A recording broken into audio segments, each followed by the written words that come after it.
All right, everybody, welcome to Info Media Reacts. Back at you again. This is going to be a doozy tonight. I actually wanted to do this particular podcast actually yesterday before I dropped the reducted video when we found out about the so-called plumber guy from Pop the Balloon, and it's out there that he is a certified fraud. So I want to get into this right now. Another reaction. You might have heard that KRS-1 recently spoke. He goes around speaking a lot about hip hop. I think personally I think he exaggerates the history. When you listen to people that were there way before him, they tell a different story. And I think because KRS-One has gotten popular after making hit albums, and if you look at the audience that really follows him, it's not an audience that is heavily black. I mean, he's got all different race of people.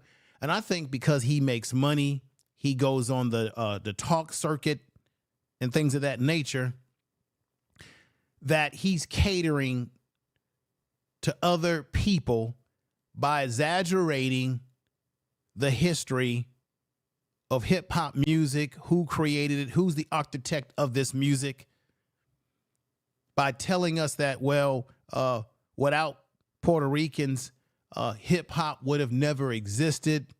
That's not true. If you listen to most of the drum line and the music and the beats that are in rap music from the very beginning, that music comes from the songs and the music that your family grew up listening to. So you're talking about Motown, you're talking about jazz, we're talking about rock. You know that black people are the ones that created rock. You're talking about the James Browns of the world. You're talking about R&B, jazz, blues, rhythm and blues, and gospel. All of that soundtrack, beats, sound, is all in rap music. Because remember, prior to this, you had disco music. And when rap music was being created by the youth, people thought the music was weird. What are you doing scratching those albums? And what were they using? They were using, black children grew up in households where you listen to the Supremes, you listen to Smokey Robinson, you listen to the Motowns. You grew up listening to the Jackson 5. You listened to this music, which ultimately gave birth in inspiring the youth to create rap music. It came out of the tradition, the black tradition, musical condition, emotional, cultural. Other groups like Puerto Ricans, maybe Jamaicans, other groups, they contribute. They came along later and added to the element of rap music, but they didn't create it as the originators, the architect.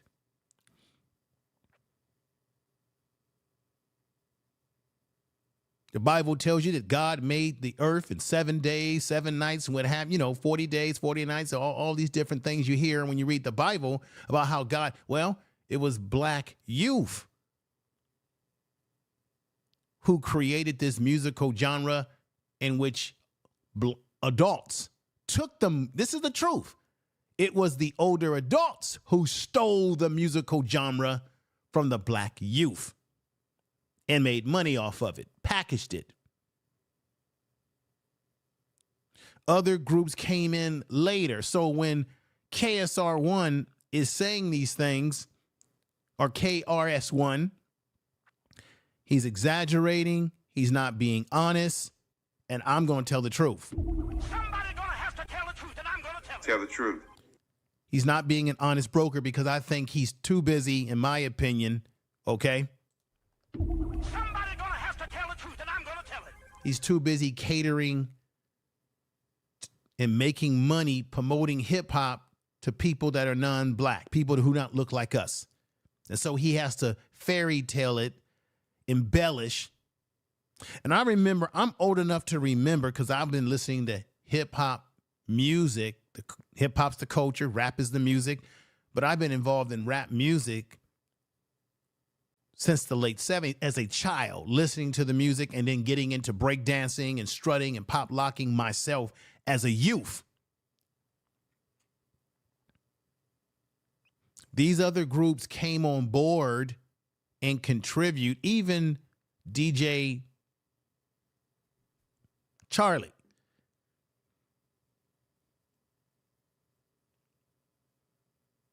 Who was one of the first Puerto Ricans to get involved in rap music in terms of DJing. He even admits that when he was growing up as a Puerto Rican in New York, you grew up listening to your salsa music, your cultural music.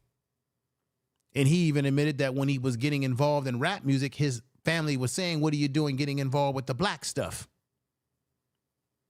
See, it's easy to try to rewrite history when people have gotten older.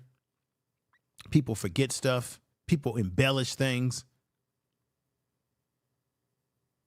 I'm old enough to remember when there was a forum some years ago where rappers at that time said, we got to make sure that our music doesn't get stolen, rewritten, the way what happened to jazz music.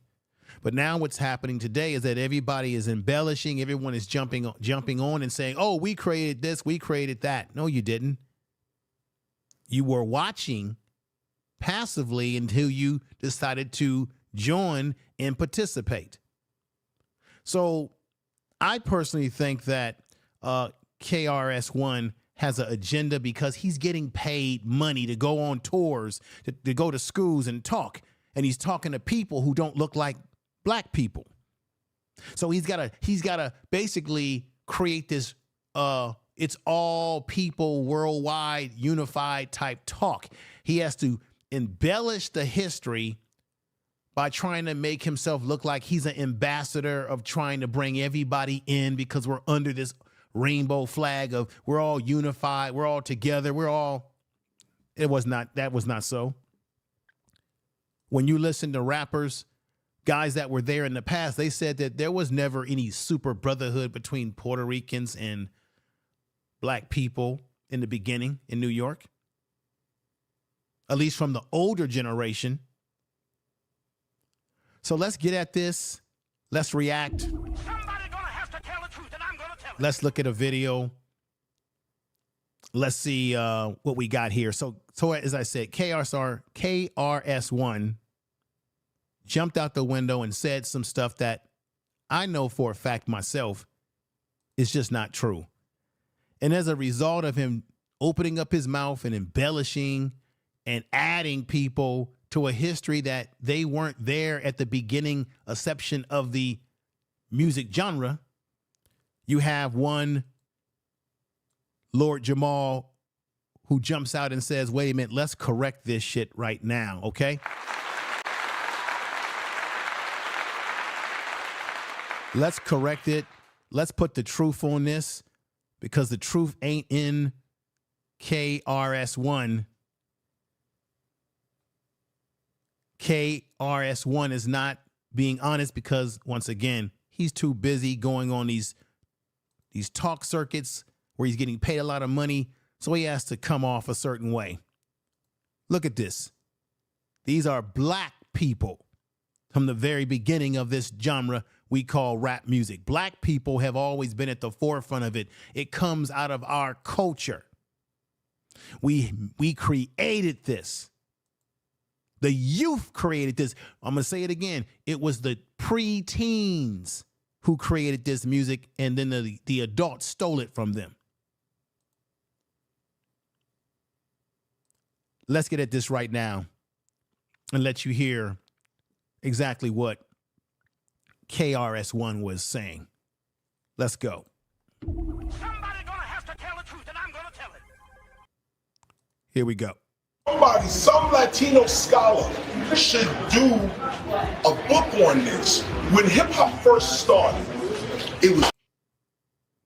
He says let me get back to this. I'm sorry about that, folks. A little bit of blacks and Latinos at the beginning. Boom. Let's move it back because I made a little mistake right there. Let's hit this again. Some Latino scholar should do a book on this. When hip hop first started, it was blacks and Latinos. At the beginning. Wrong. 110% wrong. I don't know where he's getting this. Where are you getting this from, man? At the very beginning, it was not blacks and Latinos. At the very beginning, it was just black people, black Americans. The music is a creation. As I said before, hip hop, if you really want to be honest about it, comes out of jazz, gospel, R&B. That's what inspired the youth who created it. See, he's talking to a crowd of people who don't look like us, maybe a few sprinkle of black folks, and he's trying to appeal to the least commonator. Hear this again. Some Latino scholar should do a book on this. When hip hop first started, it was blacks and Latinos. At the You're a damn lie, KRS-One. You're a damn lie.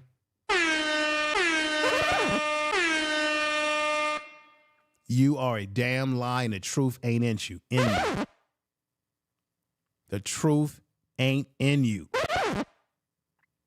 That's a damn lie, and he knows it. But for some reason, because he is legitimate as an artist that was around for a long time and had hit music that we all bumped to, because he has the credibility of someone that was in the rap game, just like Lord Jamar said, you can just say anything you want to say, and people will go for it. People will buy into it. Because it's KRS-One. Oh, we can't confront him on his wrong thing. No, he's completely wrong. He says that a Latino should write a book talking about how blacks and Latinos were at the very beginning origins of rap. No, it's not how it happened. Black people were at the origins, and then other groups watched what we were doing. I remember as a kid growing up in the early 80s, breakdancing, strutting, pop locking, that the majority of the kids in my neighborhood when we would breakdance were black kids. All the other kids of other groups were looking at us like, what the hell are they doing? And then later on, they start becoming impressed by what we were doing and influenced by us, because black culture has influenced American culture and has influenced culture all around the world. People are emulating our dress, our dance. I used to wear the big shoestrings. We are the ones. The B-boy, I was a B-boy. We influenced that. That came from black people. And then Puerto Ricans, Latinos, other groups later on begin to join in as they saw the popularity go up, because when it wasn't very popular, we were doing it. Lord Jamar made a good point. I'm going to play his video where he said that people think that the only hip hop dance was breakdancing. No, there was other dances that black people were doing prior to even breakdancing being a hip-hop dance. There were other dances that were considered hip-hop dances. But you know, another thing I should have done tonight, ladies and gentlemen, and damn it, I wish I would have thought about this, because I did a video about hip-hop on my first channel, the Information Man Show. I should have uploaded the video footage from the 1940s where you had black men. Maybe I'll do a separate video to that. It'll be like a little small video that I'll upload so that you can see. Back in the 40s or 30s, there's footage of black people breakdancing, spinning on the ground. Now, some people will say, oh, that ain't breakdance. No, that shows that black people have been doing dances where we're doing the splits, where we're spinning off in the video, you got the brothers doing the moves like they do, and then getting on the ground, spinning around, moving, damn near breakdancing. Count Basie. You had various black people who were singing blues, and you had bebop. Black people created bebop, where the jazz musicians were doing what we would call rhyming. Rhyming has been around for centuries, decades. There are tons of old jazz and blues groups and all sorts of R&B singers from the past where they were singing with rhythm, what we call rapping.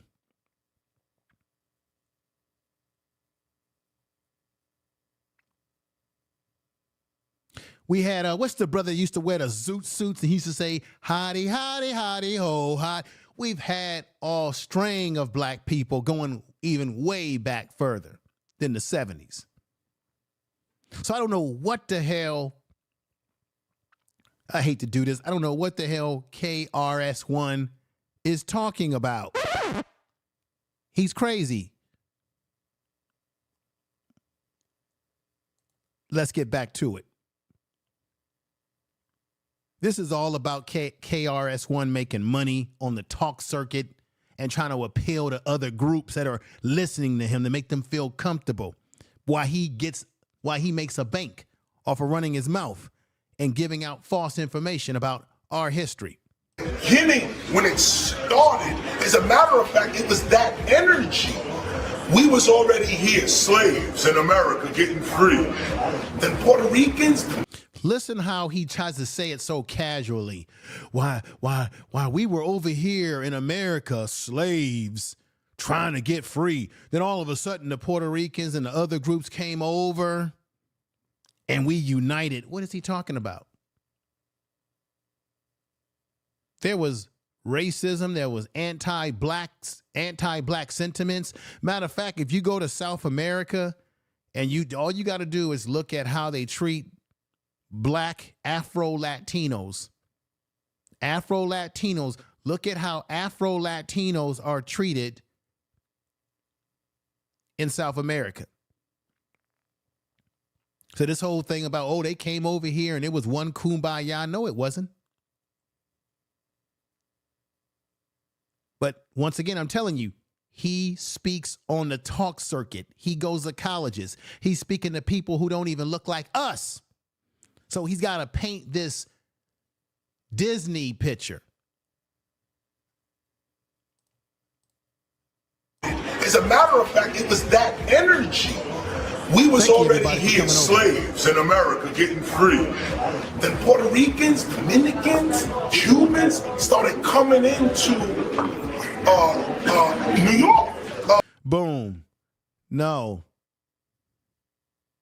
Did you hear what this man is saying? He doesn't know history. Do you know that most of these a lot of these other ethnic groups, in terms of like a lot of these folks didn't come over here until later on, after black people were catching hell in the streets of America, Dr. King's civil rights movement, when black people were having dogs and hoses put on us, none of these people was around. A lot of them were able to come to this country because of the sacrifice and the pain that black people went through to open the doors for other ethnic groups to come over here, particularly ethnic groups that came over here from South America, Dominicans. A lot of these folks, they wasn't over here in high numbers. Hell, if you go into a simple Google search, you will see that a lot of the other ethnic groups didn't start really coming over here until like the early, late 60s, mid 70s. Some people start coming over here in the 80s. I'm talking about as far as population. There was no boom. So he tries to come with this fairy tale about all of a sudden black people were over here fighting to get out of slavery. And then bam, the Puerto Ricans and the Dominicans came over here and it was just one big kumbaya. No, that's not how it worked.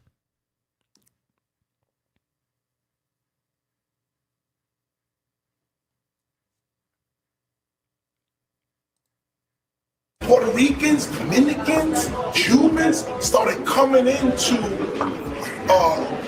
New York. It started from the 30s, from the 20s. We linked up. We started teaching you guys English. You started teaching us Spanish. Boom. Now, Lord Jamar is going to talk about this when I show you his video, and I got the full footage. Check this out. Because Lord Jamar spoke on this, and I'm going to speak on this. He says out of his mouth that during the 1920s and 30s, Puerto Ricans and Dominicans came over to New York.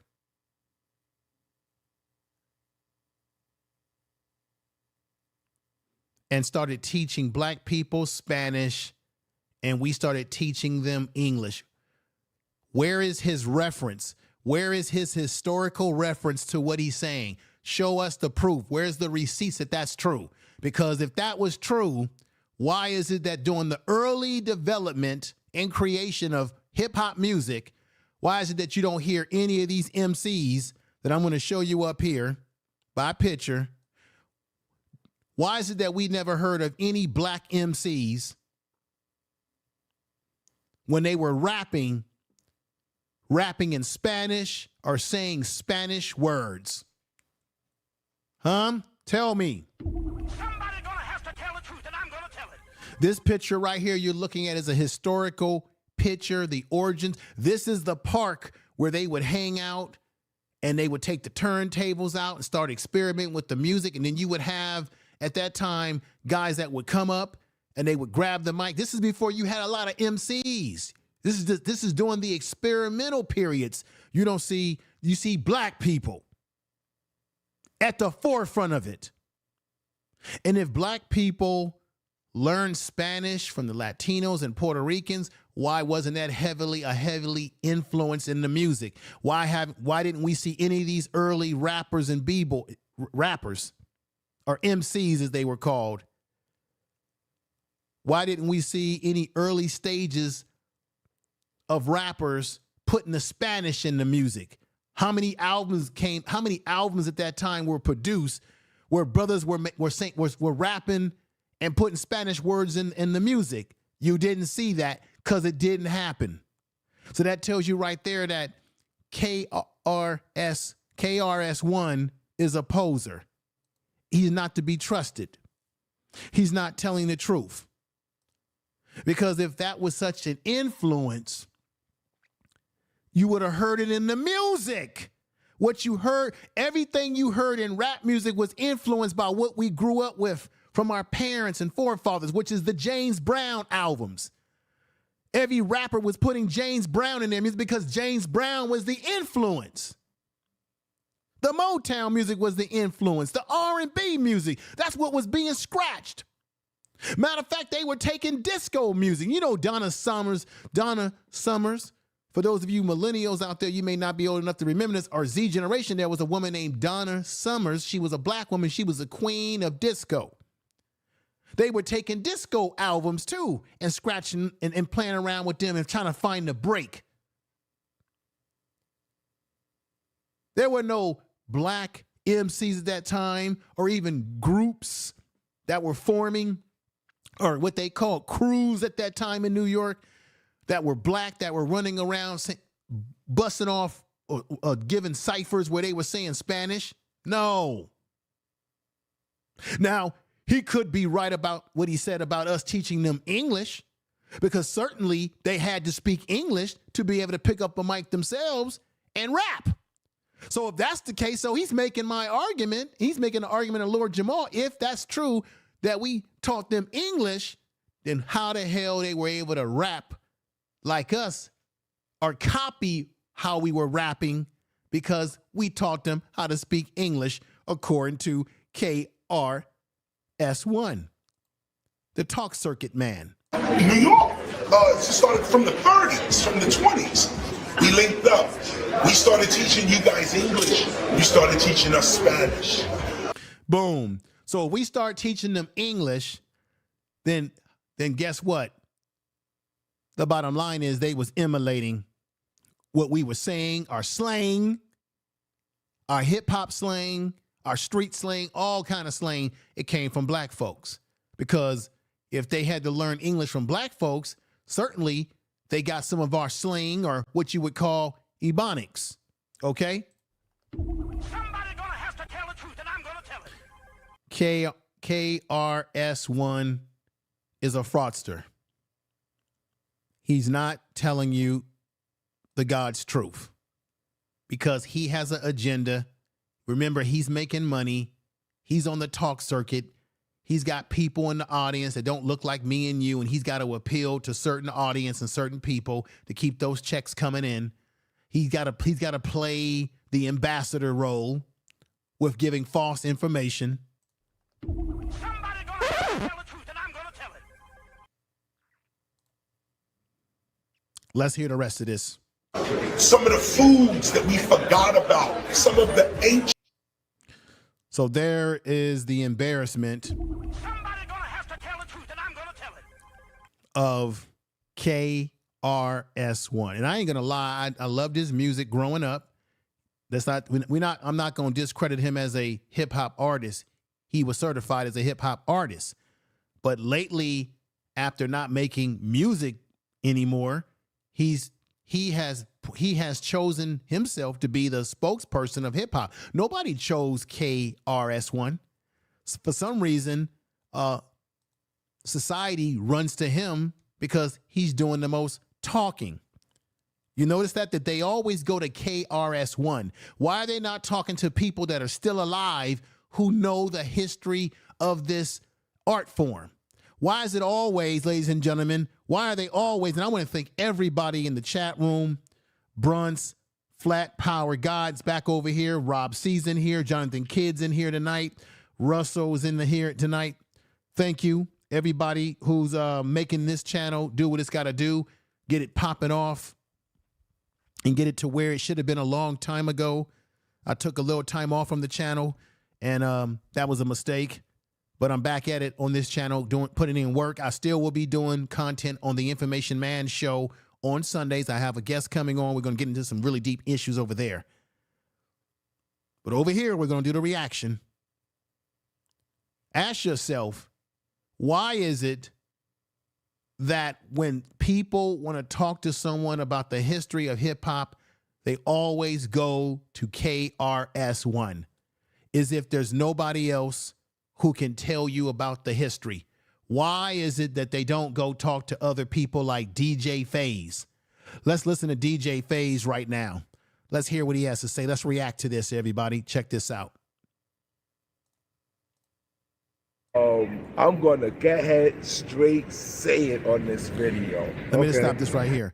How many of you in the chat room are familiar with this man, DJ FaZe? This is one of these guys that was there back. He goes all the way back to 1971 with the music at the very beginning. Now, we know in the 60s that hip hop was even around during the 60s with the youth. I'm going to say this again. He's going to reinforce what I'm saying to you. Hip hop was a creation of the black youth, pre-teens, and was stolen from the teens by the adults. Hear what I just said. And if you are familiar with DJ FaZe, put a 7 in the chat room if you recognize this man. Here we go. Let's react. I'm gonna go ahead straight say it on this video. Okay. Puerto Ricans had absolutely nothing. Right. Absolutely nothing to do with the creation of hip hop. Boom. Listen to what the man is saying. He didn't say that they didn't contribute. He didn't say that they weren't involved. He said they had absolutely nothing to do. Somebody gonna have to tell the truth, and I'm gonna tell it. He's basically saying that they had absolutely nothing to do with the creation of the form, but they did contribute when they got involved down the line. Let's hear it some more. Okay. That's number one. These are some of the things that I'm going to hit on, some of the topics that I'm going to hit on in this video. Okay. Number two, when they say that hip hop was started by teenagers and older people. Oops, sorry about that, folks. Let's get back to that. They're wrong. Okay. Pause that. Let you hear what he says. Remember, I kept saying that hip hop was created by the youth. Pre-teens, not teenagers. We're talking about youth. What would that youth be? 10-year-olds, 9-year-olds, 11-year-olds, 12-year-olds, 13, 14, pre-teens. But check, let's get back and let him say it. Here we go. With the creation of hip hop. Okay. That's number one. These Okay. are some of the things that I'm going to hit on, some of the topics that I'm going to hit on in this video. Okay. Number two, when they say that hip hop was started by teenagers and older people, they're wrong. Okay. 100% wrong. Okay. So when they say that y'all were too young, they're absolutely wrong. Okay. And that's why we're in this trouble or whatever you want to call it now. Okay. Because they will never. Boom. So you hear what he's saying. Hip hop was not created by any black adults. It wasn't created by those that were 17, 18, 15 years old.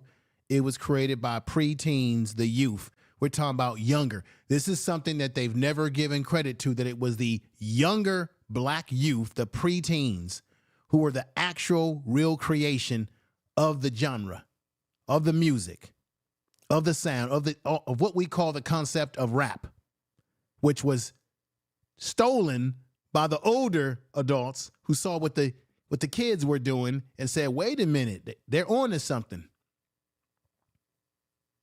Because remember, kids are always more innovative than adults. Let's just keep it real. Kids are always more freer, more open to trying and experimenting more than adults are. They're always innovative. They have imaginative minds. They got a creative mind. Their mind is a sponge when they're young. They take in everything. Let's continue. But admit that this multi-billion-dollar industry was started by shorties, by kids, not Right. even teenagers. Preteen. So, preteens. Okay. So now, He was also a member of a black group called the Spades in New York, and they have a deep history to rap music. This is DJ Phase. It says right there, 1971, original Young Spade, Baby Spades, preteens were the creators at the very beginning of the music. Black preteens. Let's get back to it. imagine that. Imagine that if you got if you a big time rapper or you a big time DJ or whatever. Imagine think about that the only way you could have your business right now, the only way Trap you could Vision, get your what's money up, to man? feed your Trap family Vision. was started from some kids. So that's hard to fathom. That's hard to fathom. Number three, how did these kids have money? How did these kids do these things? I said this on many of videos. All right, let's take path one, which everything that I'm talking is a known fact. So he's going to break down how the youth were able to, I'm coming right back to it, don't worry, folks. He's going to break down how the youth were able to earn money that was necessary to have resources towards working on the music and the clothing, the way they dressed, everything. He's going to break down what the kids were really doing. Everything he says, I believe, because I remember, I'm just showing my age here. I think kids today don't have the same work ethic, because I remember growing up where you would have a paper route. How many of y'all remember this? Come on now. You would have a paper route. You would go out and hustle. You would go to the grocery store and help the older ladies and the families with their groceries to the car. You would do any kind of thing, cut grass. You don't see that today. But back in those days, even the young kids had some type of hustle. That's basically what he's telling you here. And the hip-hop cologne was Royal Bane D Champagne. It was cats and bras there who was getting money. They was going to Pathmark, stealing, dipping, and jostling like Green Eyed Gene and the rest of them. This is something we could go and see and ask. We got receipts. We know it's the known facts. So 8, 9, 10-year-old kids packing and taking people's groceries from Pathmark to their car. Boom. You see what I just said? He's reinforcing what I'm talking about. Let me say peace to Chick. Chick, let me see. I got you here. Chick called Star. You're modded up. I know you're modded up on my first channel. And Kendra, you're modded up as well. So thank you for coming over tonight and giving me support. We got 157 people in here.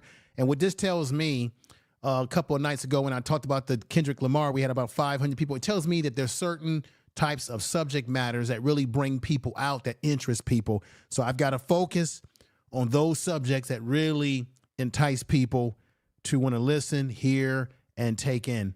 Let's continue with this, though. But thank you, everybody, for coming over.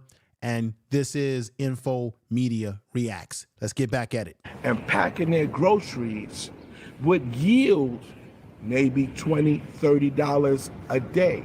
It's according how long you would stay there. Okay. So now 5 days a week brings you a salary more than your parents were getting. Okay? And these are kids. So when you say, oh, they was too young, was they too young to get that money? Boom. So he's telling you about the hustle. The kids would go to the grocery store. They would help people out. They would do whatever they can to make the money to finance what they were creating. We're talking about preteens. It says right here, we're talking about, they got, this is a documentary that I looked at. It's an old documentary, but it gives you the breakdown. It says right here, 1971 on the caption of the video, 1971 to 1975, hip hop hustle entrepreneurs. The culture, the elements of the hip hop was the hustle that the youth were engaging in and financing what they were doing in something we call hip hop. So when you say, well, how'd they get the boom boxes? How'd they get the equipment to start the microphones? How'd they get certain things? Because of this type of hustle. Was they too young to get $30 a day when parents were not even getting $30 a day? But if they were too young, how could that be? Okay. So that's Right. that's 3. All right. That's right. You hear what he's saying? How can that be? Somebody gonna have to tell the truth, and I'm gonna tell it. So basically, think about it. $30 in those days is a hell of a lot more money than what it represents today. Inflation was different, the whole 9 yards. So this is an OG right here that's giving you some insight. So when somebody tells you who created hip hop, you don't just start with the so-called or the MCs first. You have to remind yourself that this music was the music of the preteens, the black preteens. You see what I'm saying? It was the music of the youth. You see what I'm saying here? Somebody gonna have to tell the truth, and I'm gonna tell it. You hear what I'm saying here, y'all? Somebody gonna have to tell the truth, and I'm gonna tell it. It's the music of the youth, not the older adults. It's always been the music of the youth, but it was the older adults who tried to figure out a way to cash in on something that they actually stole from the youth. That's just the truth. Like this young man right here, he represents that youth. You see? Somebody gonna have to tell the truth, and I'm gonna tell it. And I am going to tell it. So what KRS-1 said is hogwash. Complete hogwash.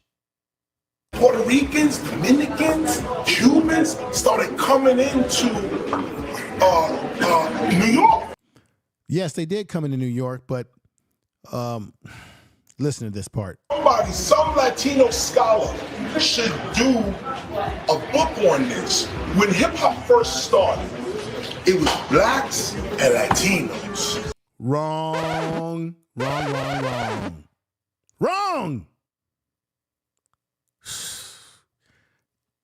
Unbelievable, y'all. Let me read a couple before I get to the meat of tonight's program with Lord Jamar G-checking KRS-1. Let me just see what folks are saying in the chat room real quick. I appreciate y'all coming over and supporting the channel. Let's see. We got Malcolm, the homie, says somebody is paying him. Thank you. But this the thing. This the thing, Malcolm, the homie. Can you tell me why are they always going to KRS-1? I know he's being paid. That's why he's because he's being paid. My theory is that's why he's not telling the history correct, because he has to appeal to his paymasters and rewrite the history right before us. But my question is, you got the city of New York, you got the state of New York with all that hip hop history, and you telling me that every time they want to know about, I'm talking about the mainstream, every time they want to know about the history of hip hop in the mainstream, they run to KRS-1, but they don't never run to someone like DJ Faze you just seen on here, or some other historical MCs and DJs that are still alive in New York that they could go and talk to and they can interview, or they can pay them to go on a talk circuit and tell the truth. Somebody gonna have to tell the truth, and I'm gonna tell But they're not gonna let them tell the truth. They're gonna want them to embellish the truth, embellish the story like KRS-1. To me, for him to continue going around telling these lies, I hate to use this word, but it makes me wonder if he's become an agent. Somebody gonna have to tell the truth, and I'm gonna tell it.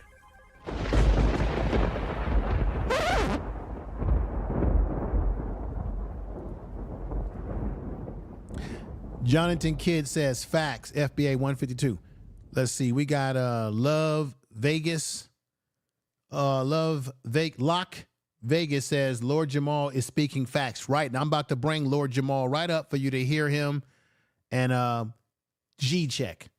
KRS-1 was not even there. He already had to apologize for the falsehood he was teaching in class. You know why he had to apologize? Because you had those spades, those brothers that were the spades. DJ Faze that I just played, he's a member of the Spades.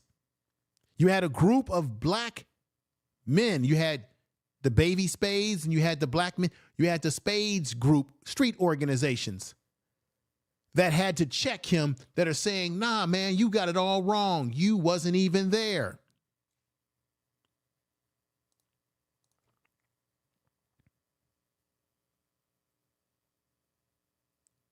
Calling 2-star, what's going on, my sister? Good to see you. Good to see you over here, Caroline 2-star. She says he's at this point. Whoa, yeah, whoa is true. Trap Vision, make sure that you all check out my man Trap Vision. He has a channel. He has a good channel. I think the brother, he dabbles in watches, vintage watches, great content. Check the brother out. Trap Vision 3D is in the house saying, itching my ears, don't consider the truth at times. Money has proven to be the main right. The main thing that encourages the storytelling. Yeah, he's telling stories because he's getting paid. And to me, he's not getting paid to tell the truth. He's just getting paid to tell the stories. And what he's doing is he's embellishing to turn it into something that it's not. And that, to me, that's agent behavior. That's agent provocateur behavior, in my opinion. Jonathan Kidd says this, the reason why, the reasons why, because he has a book called Gospel of Hip Hop and a movement called Tempo of Hip Hop, which is getting funded. And exactly, Jonathan Kidd. And that's why he has to say these weird things. Somebody gonna have to tell the truth, and I'm gonna tell it. That's not based in truth. That's why he's saying this goofy stuff that's not based in truth. You just said it. We got Dark Maid coming in the house saying he's on some agent behavior. That's what I'm saying. That's what I'm saying. Somebody gonna have to tell the truth, and I'm gonna tell it. Okay, we got my man Soja. I hope I'm saying the name correct. He says it's Griff. and b-boying hip hop. B-boying hip hop. Let me see here. We got Octavius, if I'm saying that name, Octavius Lee. Do anyone know if Tariq Nasheed has a exhibit of hip hop origins in his museum? I don't know. I have not been to that museum or whatever he has going on, but we do know that he's come out with a documentary called, what's that? Microphone Check. But you can also go on YouTube and do a simple search, and you'll see stuff on YouTube where they're interviewing the actual people that were there. Tariq has people in his video that were there as well, that are the same people that you can see on YouTube telling the same similar stories. You pick your poison where you want to get your information, but the bottom line is KRS-One is a poser. All right, we got Farbag saying KRS-One has points. Meanwhile, the 5% nation straight trash. Stop it. Okay. Let's see what we got here. KRS-One has been known as the teacher for years because his recordings provided knowledge, but he's definitely wrong and lying right now. Right, I've said this before. I do not question his rap skills, the fact that he was successful in the rap game and he has given great contributions to rap music. I'm questioning this area that he's gone into where he's telling lies, and you've got people that have been around longer at the very beginning than KRS-One. And like I said before, why is it that the media and the mainstream and whoever, why don't they go talk to the people that were really there instead of somebody who's just telling you what he thinks, who was not there, meaning he was not there? Talk to the people that were there. I think because of his popularity, his personality, all that, people listen to him. We got Wiggy's white privilege as long as they don't interact with the indigenous. Also, they act just like the people who colonized them, right? It's what you would call a colonized mind, right? A colonized mindset, right, everybody? A colonized mindset. They wear good pop lock artists and dancers at the beginning. Yeah, I used to pop lock and dance. But see, this is another thing people don't understand. I'm in California. California has a complete different rap history, particularly as it relates to street dance. Do you guys know that a lot of the strutting and the popping has its origins in California? Northern California, Southern California. People don't realize that a lot of that popping and that popping type dancing, that's our shit.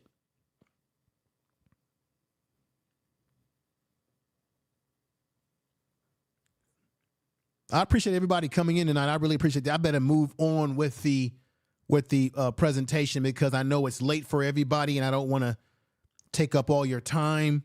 But I appreciate everyone coming in. Miss Peppy, thank you. Robert Morris, lit hip hop to start. Good statement there. Good statement. Good statement. That's a good statement. Let's see right here. We've got, let me see who else we got coming in. So, yeah, we got colonized minds and all of that kind of stuff, folks. We got FBA. We got the FBA 152.6. I like the way you wrote that. KRS-One song 13 and good. Right. AM1 has come into the building. This is my man right here. Let me give him a clap. You know how this works. What's going on? Thank you. Thank you, Alicia. Alicia says that this has been a great live tonight. I appreciate that. But don't go away because the man of the hour, at least on video, which is going to take us on home tonight, will be my man, Lord Jamar, coming right on up. This, let me see, this who created hip hop thing keeps coming up, But what's more important is who control it and allow the most negative aspects to get. Now, that's something, AM1, that me and you could do a show together on this channel if you want to, brother. So maybe what we'll do is one of these Saturday nights, we'll do a collaboration on this channel to talk about that very issue as to, because you're right, it did become negative, and we know the aspects of how it became negative because it became commercial, and white society realized that they can make a lot of money off of it and that they could sell us negativity. Because remember, prior to gangster music, most of the rap music that was coming out of the West Coast and the East Coast, as it was getting away from party and feel-good music, was conscious, what we call conscious rap, right? You had brothers talking about go east, my brother, go east. You had X-Clan. You had Parrish from Oakland. Remember X-Clan? You had Public Enemy. You had a whole lot of rappers that was giving us conscious knowledge. And you had black people in that music not calling each other the N-word, right? They weren't using the N-word. They were saying what? Peace, my brother. We had the African medallions. Remember, during that time, nobody was using the N-word. The N-word wasn't a fashionable thing to use in rap music. Everybody was calling each other's brothers and sisters, and peace, my brother. And then they turned it around into us calling each other the N-word and calling each other's boys and garbage bags and all that sort of shit. Somebody gonna have to tell the truth, and I'm gonna tell it. Now, let's get to it right now. What you're waiting for. I don't want to take up all your time tonight because you've been showing me a lot of grace tonight with coming over. So he makes his stern statement. At the beginning, when it started, as a matter of fact, it was that energy. We was already here, slaves in America, getting free. Then Puerto Ricans, Dominicans, Cubans started coming into New York. You see how he minimized that? No, black people were definitely fighting for our freedom. But not only that, we was in a battle where we were being hung in the South. See, he gives this little Disney version. Oh, black folks were just fighting for their freedom, and all of a sudden the immigrants from other countries came over, and we were just one kumbaya. Are you kidding me? It wasn't a kumbaya. Tell the truth. But he's got to say that, folks, because he gets paid. With that said, everybody, make sure that if you're new to the channel tonight, make sure, I want to say thank you for watching tonight so far. Like and comment and share this video on all your social media.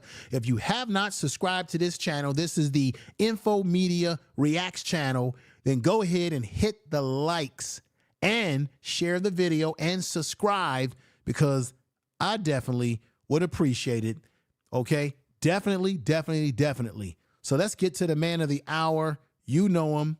You know him as Lord Jamar from the Brand Nubians. Remember the Brand Nubians? That was a hell of a group that he was a part of. And he gonna break some stuff down, and he gonna set it straight where it needs to be set straight, because this is something that we created. Once again, let me show you this original picture in New York where they were experimenting with DJing. MCs were really, everything was coming to light. This is a historical picture right here. All right, these are all historical pictures, y'all. We are the creators. Other people, whether it be the Puerto Ricans in particular, they joined in and they contribute, but they're not the creators of this sound, of this music. It is youth like this young man right here at that time who inspired the whole damn thing. Okay? Tell the truth. Now, let's get at it right now. Let's hear what Lord Jamar is putting down, everybody. And here we go.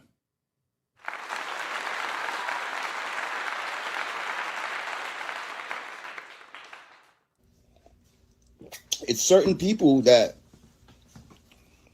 posture themselves, and some might even say that I do this, but it's not what I'm doing. I'm standing on truth. But anyway, some people posture themselves as super official, you know, and they'll use whatever to try, whether it's record sales or, you know. Let me stop right there.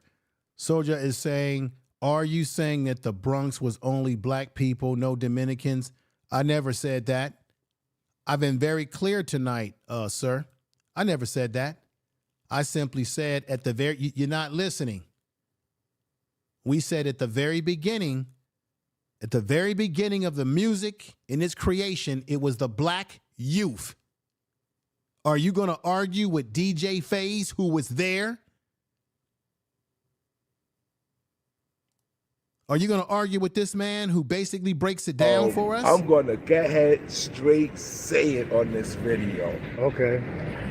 Puerto Ricans had absolutely nothing, absolutely nothing to do with the creation of hip hop.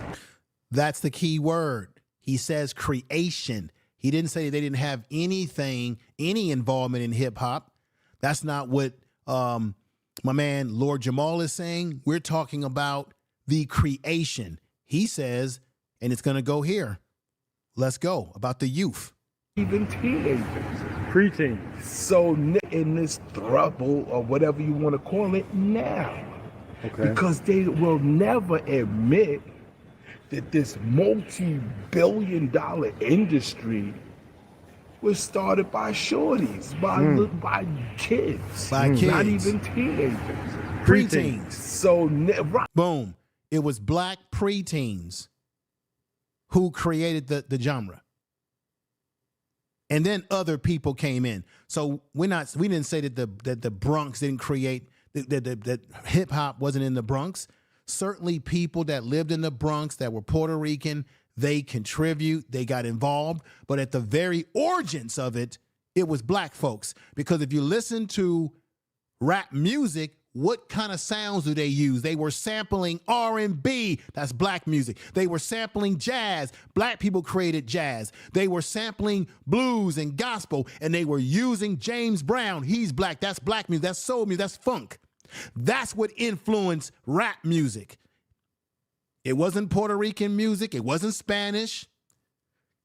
KRS-1 said that when the Latinos and Puerto Ricans came over, that we taught them English, they taught us Spanish, yet you don't have any MCs during the early days that were spitting Spanish that were black because they learned Spanish from the Puerto Ricans and the Latinos. You don't see that. Nobody even talks about that as being a truth.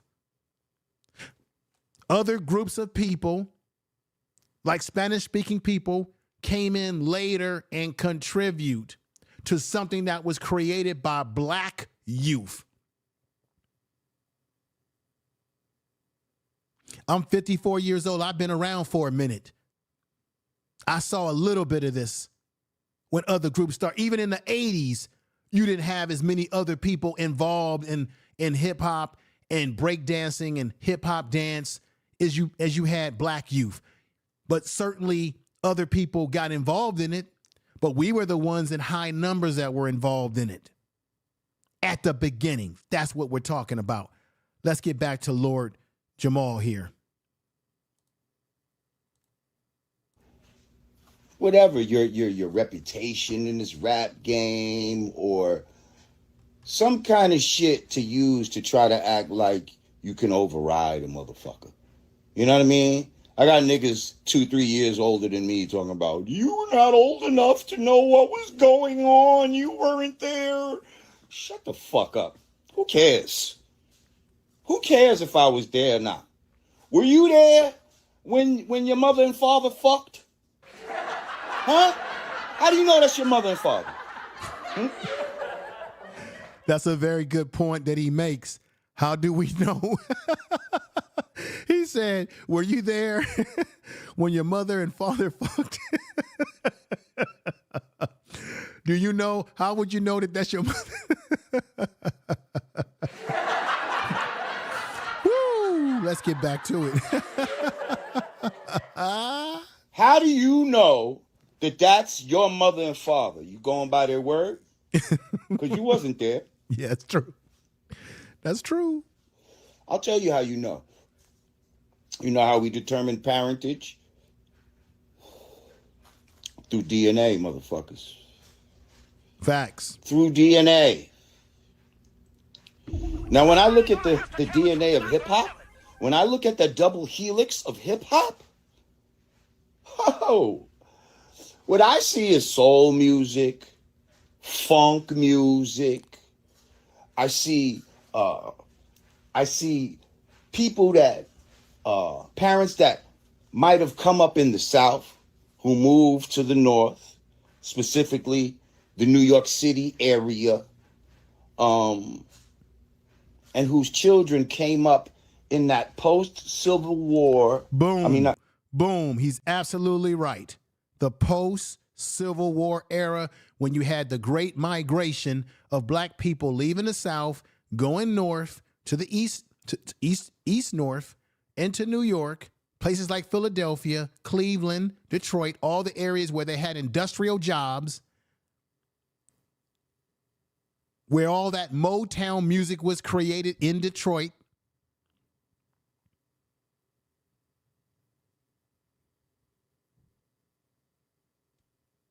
This is the origins of it all, y'all. It goes deeper than what KRS-1 is trying to bullshit y'all with, okay?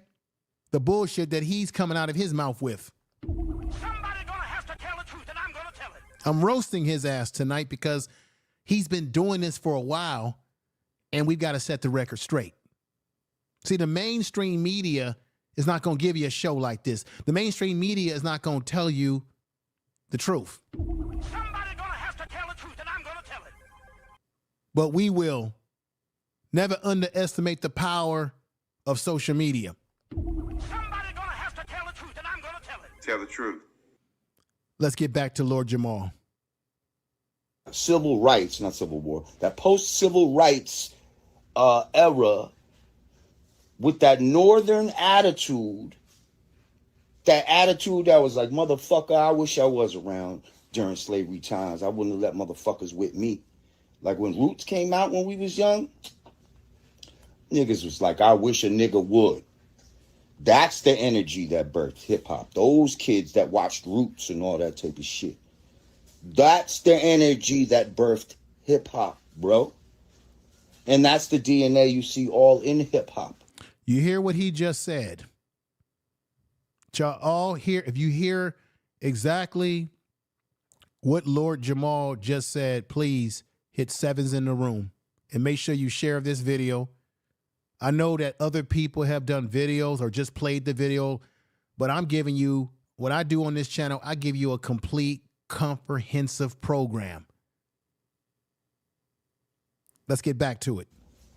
And so we hear it musically with the type of samples that we choose or chose to play at that time with the break beats that we chose at the time. But we also hear it in the language, okay? We see the DNA of the 5% nation very much inside of hip-hop. With terms like peace. And remember, what did I did not just see? Man, don't y'all act like I don't know what I'm talking about. What did I just say earlier? You had a period of time in rap music where everybody was using the word peace. Go east, my brother. People weren't using the N-word. Matter of fact, people would get on you if you were using the N-word and be like, don't ever use that word. He talked about the 5%. Was that created by people, by Puerto Ricans or other ethnic groups? No. He said there was a 5% element to rap music. Black people created that. That comes out of our spiritual traditions.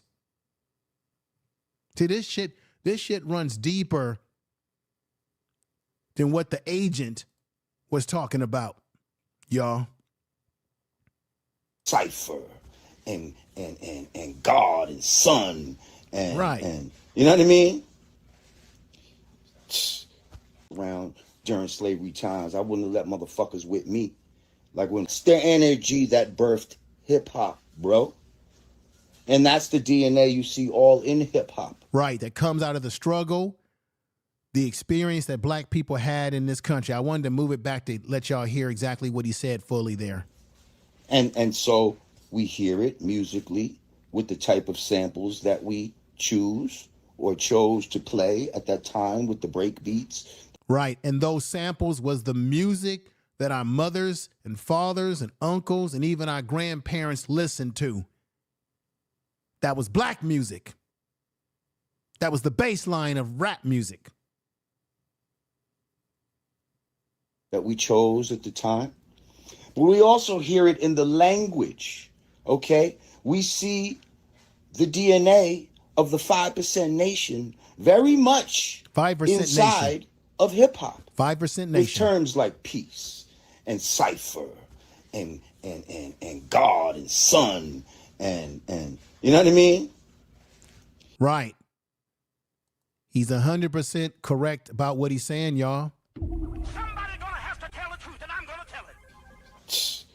All kinds of shit. We see the DNA, but nowhere do you see the DNA of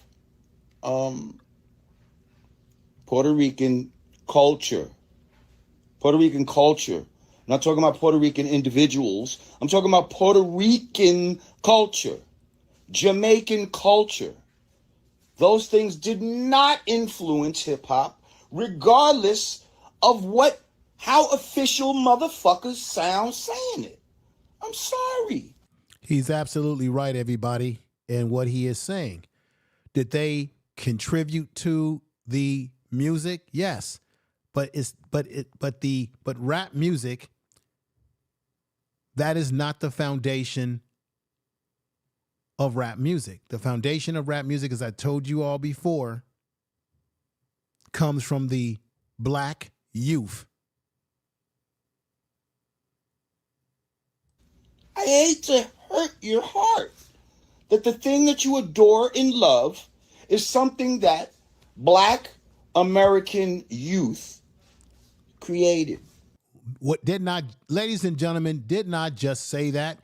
Somebody gonna have to tell the truth. Am I on it or am I not on it? Am I cooking with grease tonight or am I not cooking with grease?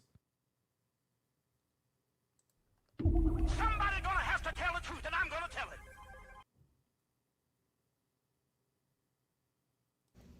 I'm sorry. I'm sorry that hurts your heart for some reason. I don't know why it hurts you so much. But this is a fucking fact. Thank you. Somebody, Jonathan Kidd, you put somebody in there that I was trying to remember. I was talking tonight. Cab Calloway was rapping. That's what I'm saying. It goes so deep in our culture. How many of you all are familiar with Cab Calloway?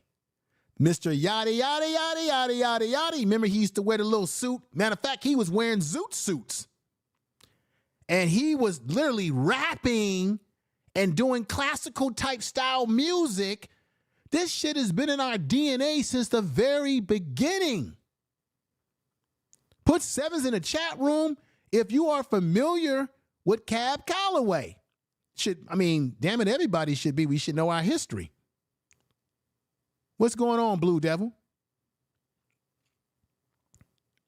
Put sevens in the chat room if you are familiar with Cab Calloway. If you're not, do a Google search. Listen to his music. The man was rapping. So can't nobody tell us that black folks didn't create this genre, that it doesn't come from our ancestors and our family members that influenced the youth to take it to where it has become today off the backs of our youth. What's going on, Black Power Diva? Thank you, Jonathan Kidd. I give you a clap. Cheeky, Kali, my sister Caroline, 2-star, thank you for being here. Ferguson, Sister Ferguson, what's going on? China Black, what's going on? Everybody's putting 7. Oh, what's going on with my man? Let me call out my man, Wow William 454. You were in the chat room before a lot of people were here. I didn't get a chance to shout you out. Gregory Carr, what's going on? Cab Calloway was rapping before, man, it's deep in our culture. D. Blevin says rapping is a product of our oral tradition. I got to put this up here. This is deep stuff right here. Wait a minute now. Bear with me, everybody. Bear with me.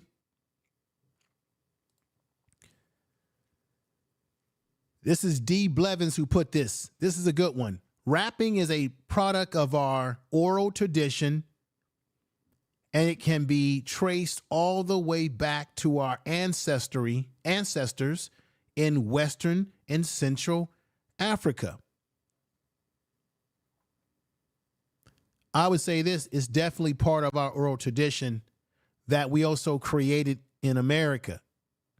Because remember, when black people were brought over here, for those of you who, I know there's black people who say, hey, we were here all the time, you know, Aborigine, all that sort of stuff.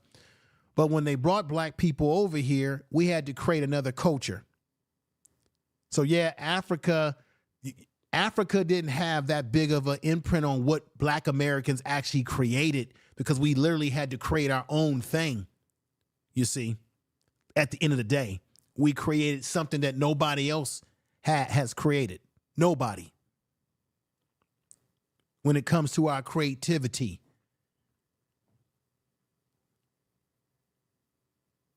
Let's get back to Lord Jamar. No one said y'all wasn't there. No one said you wasn't there. Right. Sure you were there. Right. But if I'm building a house and you watch me build a house, does that mean you built it too? No. When the doctor births a baby, is the doctor the father or the mother of the child because it was present at the time of birth? No. Like, it's fucking ridiculous.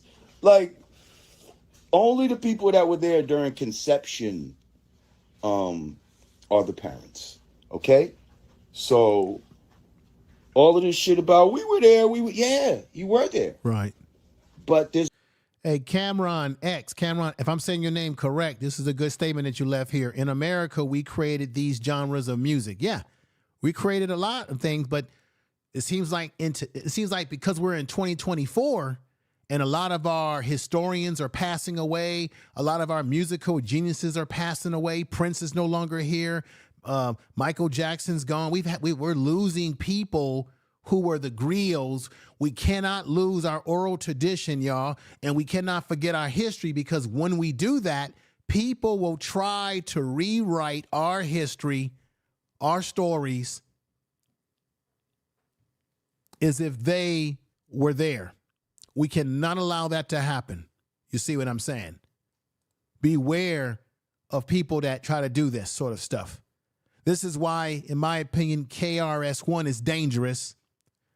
I loved his music back in the day, but I think what he's doing right now is dangerous in telling the false history that he's embellishing because he's getting paid money to go around and to appeal to certain groups, while at the same time they don't even want to talk to the real pioneers of the music.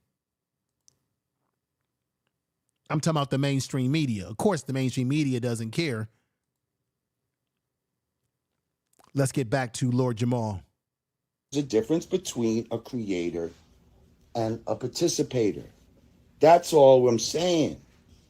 And once again, I love my Puerto Rican brothers and sisters, and that's why I don't like the way y'all are trying to frame this shit like I'm hating on y'all or some shit like that.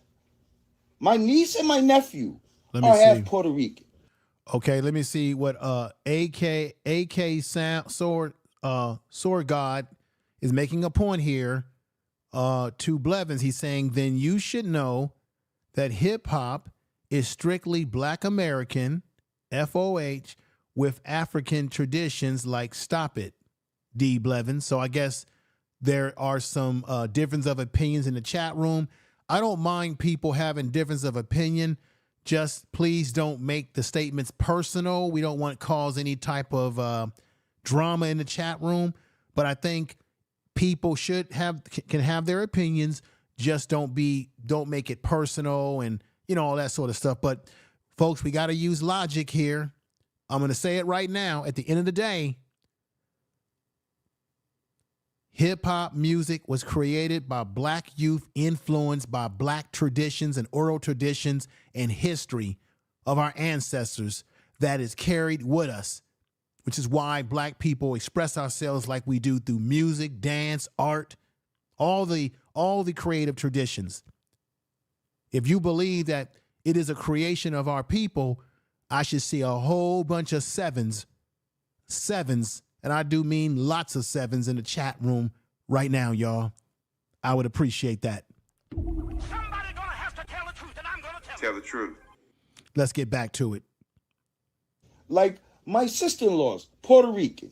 Like fucking my brothers from Beach Ave, Puerto Rican. My brothers from Allerton Ave, Puerto Right. Rican. Black American music. We created my sister, that. rest in peace, I Raquel, want to make something very who clear. lived in my... I want to make something very clear.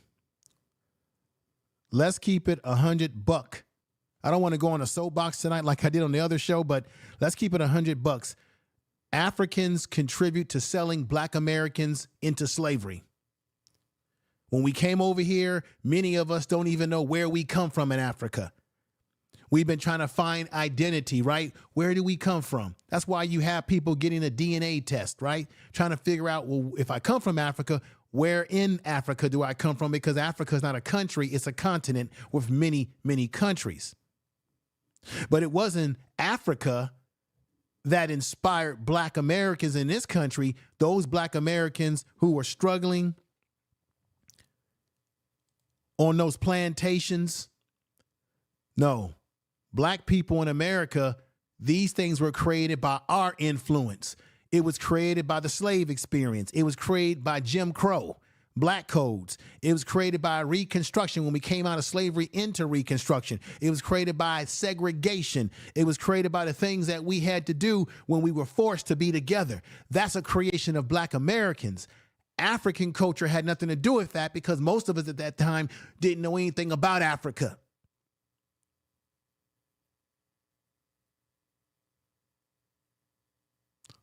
So before we start saying, well, Africa's not responsible for what black Americans created in our genre of music and art here. No. Are there influences? Yes. But that's something that we created. The Harlem Renaissance was not created by Africa.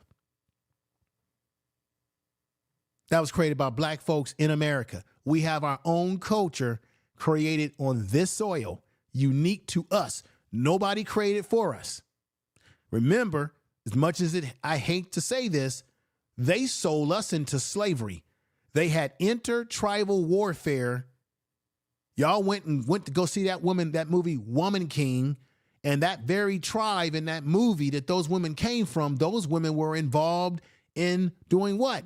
Slave trading with the Europeans, because whenever there were intertribal warfare between tribes, they would sell people off. By the time we got to America and we're in those cotton fields, in those plantations, living in the South, black people had to create their own culture. Africa didn't have any influence on our culture. Africa, thousands and thousands of miles away. No, we're here on this soil creating what we have here.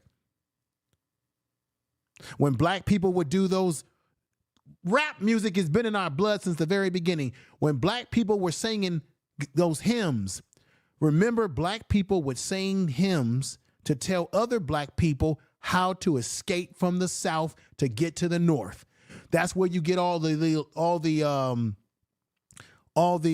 stories and the folk tales and all this sort of stuff. When black people would sing those gospel hymns and be hymning and all of that to make the white masters think that we were just happy to be in slavery, while in that story, you were telling black folks how to escape.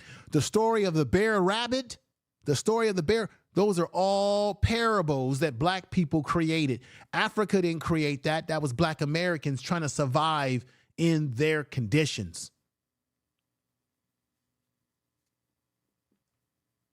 They might have brought us over here as Africans, but those Africans that were brought over here originally created a whole different culture that was separate from Africa. That's us, if you want to tell it that way. Let's get back to, and I know everybody that there's people who believe that we were originally here already. There's black people who say, hey, we're the original Native Americans. We're original this and this and that. But just for the purpose of this show tonight, that's the point that where I'm going right now. Let's get back to Lord Jamar. Fucking rest when I was young. Puerto Rican, power rule. I've had a long relationship with Puerto Ricans. I had many Puerto Rican girls coming up. And that's also, Hebrew, why I got to keep it real. We got to stop acting like there was such this great relationship between Puerto Ricans and blacks. There weren't. It wasn't. The older Puerto Ricans, your parents and your older brothers and sisters didn't fuck with black people. Boom. I had said that in the beginning of the show. And let me say hi and much respect to Lisa Says That. Says what? Lisa Says what? Saying, hey, Information Man or Info Man, thank you for coming over, my sister. Make sure y'all check out her channel as well. She has a great channel. She does reactions to stuff as well. And let me say much respect to Peggy Roster, Trap Vision, everybody that's in the house tonight, that's making this a successful program tonight. And I really appreciate you all for being here. Let's get back to Lord Jamar because this will close out our program tonight. So here we go. At all.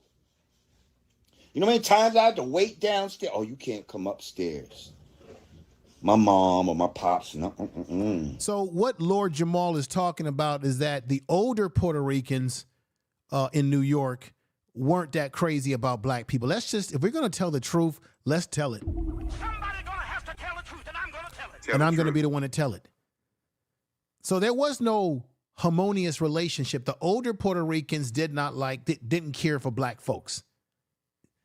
Lord Jamar is telling the story of what he experienced. The older Puerto Ricans, they weren't feeling black folks. That's just a fact. That's what was happening in the history in New York at that time. There was no harmonious relationship. I know it doesn't sound good for some people to hear, but it's just the truth. Let's get back to Lord Jamar. Morenos, Cocolo, like, you got to wait outside. You know how many times that happened to me? Like, my older brother, my older sister. Yeah, they don't really fuck with black people like that. You see what I'm saying? Like, us as black people, we're so accepting of other cultures. Boom, we are. The fact of the matter is, if what Lord Jamar is saying is true, that as a culture, as black people, we are very accepting of other groups. Please put 7s in the chat room if you agree with what he just said, because I certainly do. Somebody's gonna have to tell the truth, and I'm gonna tell it. Tell the truth. Back to it. is that we've accepted Puerto Rican people into our culture, but Puerto Ricans have never accepted us into theirs. Tell the truth. And we're not mad at that. Nobody is like, yo, they won't give us credit for merengue or some fucking shit like that. Like, huh? We let mad people get down with our culture, but guess what? How you doing, Lady Y'all Logic? had to adhere to our culture, to our slangs and fashion, and it was about what we was doing. We was Lady, the influence. Y'all, unfortunately, we're not the influence. Once you picked up our influence, you helped ran with it, and you helped to expand it. Boom. Did you hear what he just said? That once you were influenced, once Puerto Ricans and other groups were influenced by what Black Americans were doing, particularly the youth, then they picked up on it. They added to it to expand it because they were influenced by what we were doing. Just like this is a fact because we know historically that jazz was influenced by Black people. Black people created jazz. We created R&B. gospel, soul, funk. Check this out. This is why we know this is a historical fact. What was the music? I want to see if somebody knows this in the chat room. What was the music that people in Europe, particularly the UK, like England, what was the music that they were listening to in the UK that inspired groups like Rolling Stones and the Beatles? What they're listening to? Rolling Stones were inspired by who? Tina Turner and Ike Turner. They were inspired by Motown music. If you go to England, the UK right now, and you go watch their football games out there, go to some of their football stadiums, their soccer stadiums, what kind of music they be playing out there? Motown. They were heavily influenced by Motown. Rock music was heavily influenced by Little Richie. Black people are the architects of rock and roll music. That's a fact, and that was stolen too. They're trying to do, and we got this agent called KRS-1. They're trying to steal rap music in the same way that they stole rock from us, jazz from us, and every damn thing else.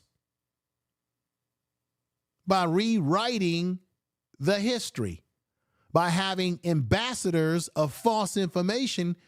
And this is why KRS-One is so dangerous, is because he does have cred in rap music.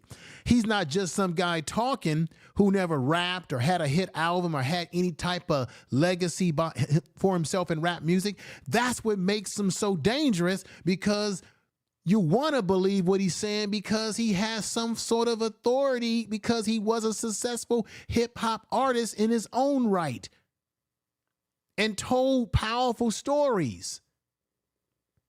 That's what makes him so much more dangerous than some regular individual. Hang on, let me. Thank you. Thank you. We love you for that. To help pioneer this thing we created.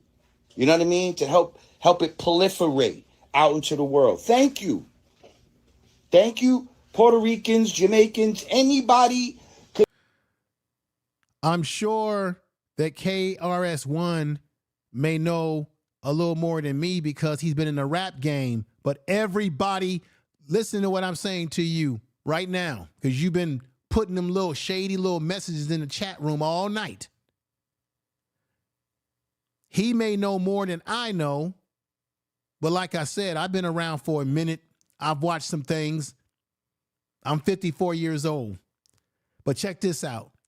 He may know more than I know because he was in the rap game, but everybody that's been around before KRS-One, who knows more than him because they were there at the beginning, have said that he is wrong. Tell the truth. Somebody's gonna have to tell the truth, and I'm gonna tell it. So I'm going to listen to the people that were there before KRS-One, the people that were there before him, that predate him, that are telling us that what he's saying is wrong. Just like Fat Joe's been running his mouth and he had to be rebutted. There are people who they don't interview about hip hop history, but they go to KRS-One. When there are people that predate him and know more than him who have already come out, like the Spades, this brother right here, this brother right here, which is DJ Faze, is a member of the Spades. The Spades have already come out a long time ago and said that KRS-One don't know what the hell he's talking about. People in this chat room tonight said that KRS-One has already come out in the past and apologized for misinformation that he's put out, sir. So I'm telling you, he don't know what he's talking about because people that know more than him have already discredited him. And that's the fact. Just like Lord Jamar is discrediting him right now and doing what? Roasting his ass. There's probably other, I'm sure they're with Haitians and Guyanese and So all kinds of people. I'm not that might entertaining have any more of your comments. added on, not at the creational point, but okay, even at the creational point, right? Because some people say, well, Kool Herc was Jamaican and Flash was Barbadian and all that. All right, guess what, though? They couldn't act like they was Jamaican. They couldn't act like they was from Barbados. They couldn't talk like that. They couldn't dress like that. Or nobody would have fucked with them. That's what Charlie Chase was trying to say. People was like, oh, nobody can have a regular name. You stupid motherfuckers. Do you not hear what the man... Boom. That is the Puerto Rican DJ that I was trying. I said Charlie, but it's Charlie Chase. Charlie Chase has already come out and already admitted that there were only a small number of Puerto Rican guys that were involved in hip hop, whether it be DJing. He was one of only a few. Now, he admitted on Drink Champs, if you watched Drink Champs this week, that there was a Puerto Rican guy before him, but he has always been honest about saying that we didn't create the music. We were assisting in the music. And he even admitted himself that when he was getting involved in hip hop, his own community that he came from, which was a Puerto Rican community in New York, that they were looking at him funny style, like, man, why are you singing? I'm going to say it. They were telling him, why are you playing this Jungle Bunny music? Oh. Somebody gonna have to tell it. I'm gonna tell it. They would call us Jungle Bunnies. Charlie Chase said it. Matter of fact, I should have played the video of Charlie Chase tonight. I think I have that in my files. Charlie Chase said that they were looking at him like, why are you playing this music? And he even admitted when he grew up in his household, he was listening to Spanish music, but he always had a thing for black music. And that's what he gravitated towards. And that he didn't give a damn about what people in his community were saying to him because they were criticizing him and telling him, what are you doing with this Jungle Bunny music? And he said he didn't care. And Charlie Chase was one of a small number of Puerto Ricans who were involved in the expanding of hip hop music. He contributed to it. He was not a original creator. There's a difference between being a creator and a contributor. Lord Jamar has just explained that tonight. And I don't understand why anybody can't use common sense to understand what that means. When our history, black people's history with music runs so freaking deep. It goes all the way back to those plantations, those slave plantations, when we were singing spiritual hymns to figure out how to escape to the north. And we were reading off parables that we made up that had a rap sound to it. Come on now. Cab Calloway was rapping. There's a bunch of other groups that I can't even remember a name right now that was flowing. Let's get back to it. Said, do you not hear what the man said? Charlie said he was Spanish and he couldn't be Carlos Mendez. Yes, nobody was using their government name, but you know what the fuck he was trying to say. And even some people did use it. Grand Wizard Theodore. Theodore was able to use his name.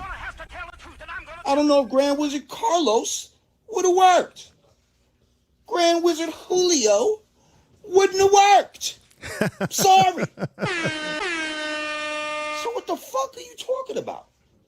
He was saying that he was Spanish, everybody else was black, and he couldn't come in with this whole Spanish thing. And he was saying, I love playing this music. What does this music mean? Didn't I just say that? Lord Jamar is validating me. He loved that music. What was that music? It was black music, soul music, funk, disco, whatever black people were doing. He was into that music. And he knew he couldn't come in with the Spanish stuff because nobody was having that.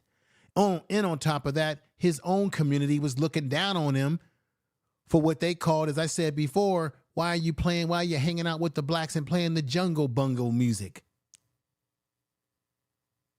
He meant black music. He didn't mean Spanish music. Right. He meant black music. And I'm just tired of y'all Right. acting like somebody's ganging up on y'all or something. How come? Right. Thank you for leaving this, AK Sword God. This is right. Cornbread, the graffiti. I did a complete hip hop video on my first channel. I should have dropped the link for you guys to check that out when you have a chance. But check this out. Cornbread, graffiti. Yeah, Cornbread is a brother from Philadelphia, if I'm not, wasn't he? Tell me if I'm wrong or right. Wasn't Cornbread originally from Philadelphia? He was a graffiti artist. He is the original graffiti artist. And I think Cornbread is out of Philadelphia. Cornbread graffiti, breakdancing was happening in slavery times, rap since the early 1900s. Fashion, FBA never got fashion from the Caribbean. Well, like I said before, everything that black people created was a creation here. And then, of course, other people came from other countries and brought their culture with them. But black people, like other people, to bring their culture, we didn't bring a culture. We created a culture because we were cut off from our original origins in the way that black people were brought here. But let me know in the chat room if I'm correct that Cornbread, the brother that was a graffiti artist, wasn't he from Philadelphia?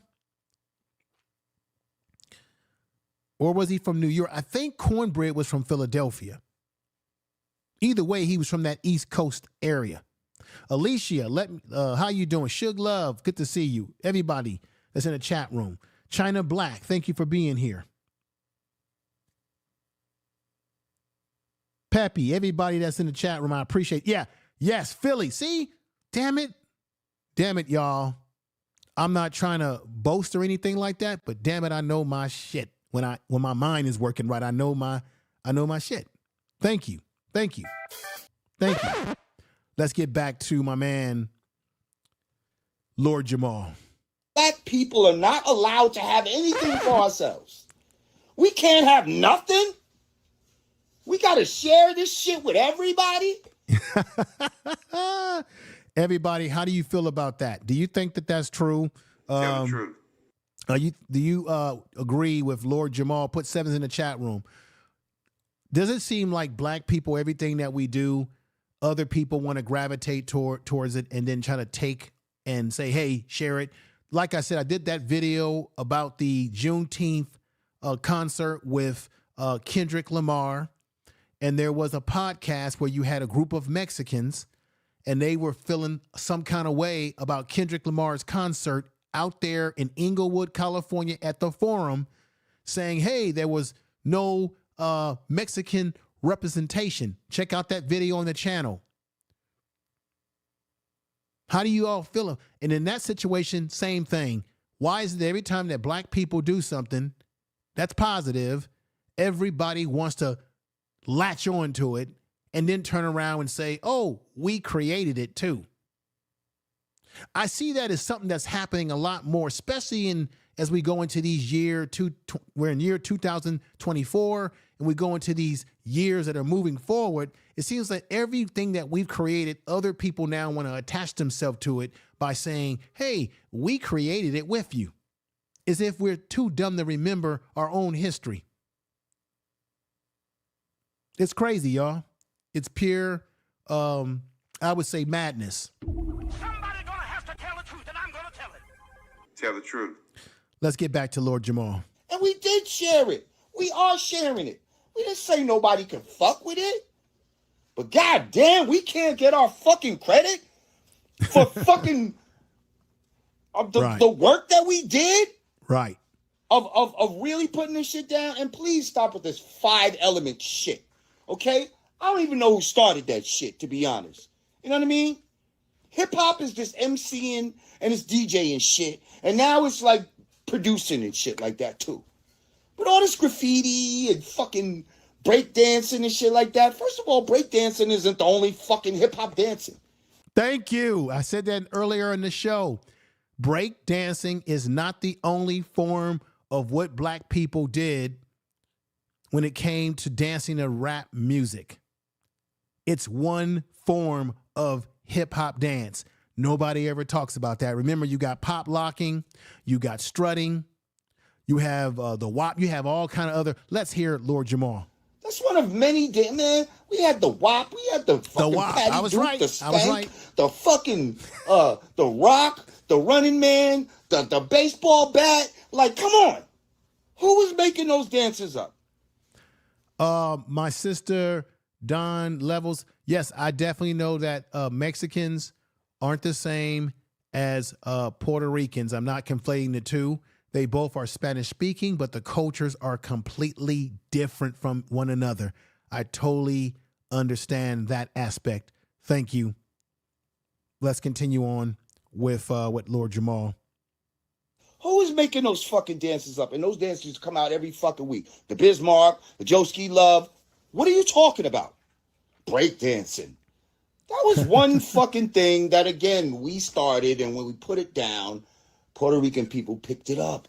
It's okay. Facts, facts over facts over facts over facts over facts over facts. Somebody gonna have to tell the truth, and I'm gonna tell it. Let me see. I don't know if I'm saying your name correct. DeMarco, if I'm saying the last name correct, excuse me if I'm saying any wrong, but DeMarco, seemed like you left an interesting message here. You left a message saying, would hip hop have gone global without white involvement, financial and distribution? If so, how so? And why didn't it happen? First of all, the only reason why rap music went global because there was money in it.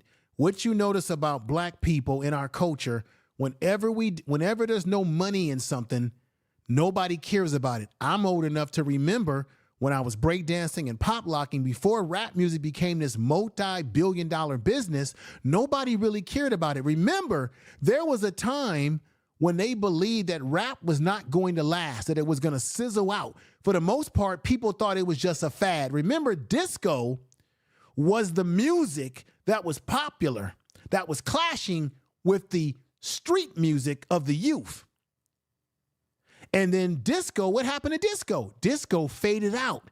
Everybody thought that disco was going to last forever, and it ended up fading away and falling out of favor as rap music started to rise up.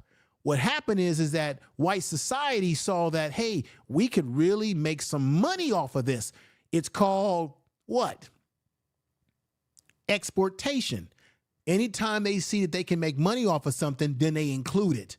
Same thing with baseball and sports. Remember, prior to Jackie Robinson integrating Major League Baseball, they didn't want any black people in Major League Baseball until they realized, wow, Jackie Robinson comes to Major League Baseball. We got all these black people coming to the game. That's money. Even though they made black people set up in the high seats, they realized we can make a lot of money off of letting all these black players come into the league. They didn't bring black players into the league because they just loved black people. They saw we gonna make money. It's economics. Anytime they think that they can make money and exploit something, then they'll try to make it viable. Remember, we live in a capitalist society in America. Capitalism rules. Prior to rap music not looking like it was going to be a moneymaker, none of these corporations gave a damn. Just like the whole Black Lives Matter slogans and all this other bullshit, when George Floyd got deleted and killed by those cops, all these corporate businesses start using the whole Black Lives Matter, making T-shirts and posters because they could make money off of it. They could merchandise it. Same thing with Kwanzaa and all the other celebrations that we have. They can make money off of it. Same thing with the Juneteenth. How much you want to bet that these corporations are going to start making Juneteenth dishware, Juneteenth clothes and T-shirts? They're going to start making all sorts of Juneteenth merchandise, and they're going to be advertising it because they're now saying, wow, we can make some money, extra coin off of this. Don't mean they care about it. I don't know if that answers your question, but damn it, it answers my damn question of the history. We got Black Anthem who came in the house saying FBA certified, regulate our culture and gatekeep it and all that good stuff. Thank you for the super chat too. Swordguard says facts, info reacts. Thank you. Let me go up here and recognize the super chat. Thank you for the super chat. Thank you. Thank you for that super chat. I appreciate that. $9.99 from Black Afton. FBA certified, educate, regulate our culture, gatekeep, B1. All right. Thank you for the super chat. Thank you for the super chat. I better hurry up because it's getting late. What's going on? Wow, William 454. Let me move forward because it's getting late for all of us across the country. And let's get through the rest of this so that we can get to a conclusion. And here we go, ladies and gentlemen. And when they picked it up, that would happen to be the time that movies came into play. That's why y'all believe they're the pioneers of breakdancing.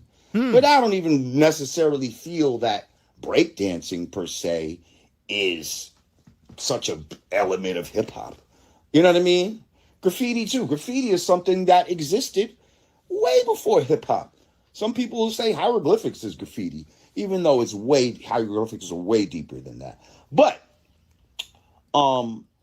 yes, Kilroy was here and all this tagging shit that was going on. But see, what hip hop, why graffiti became synonymous with hip hop is because once hip hop came out, let me tell y'all something.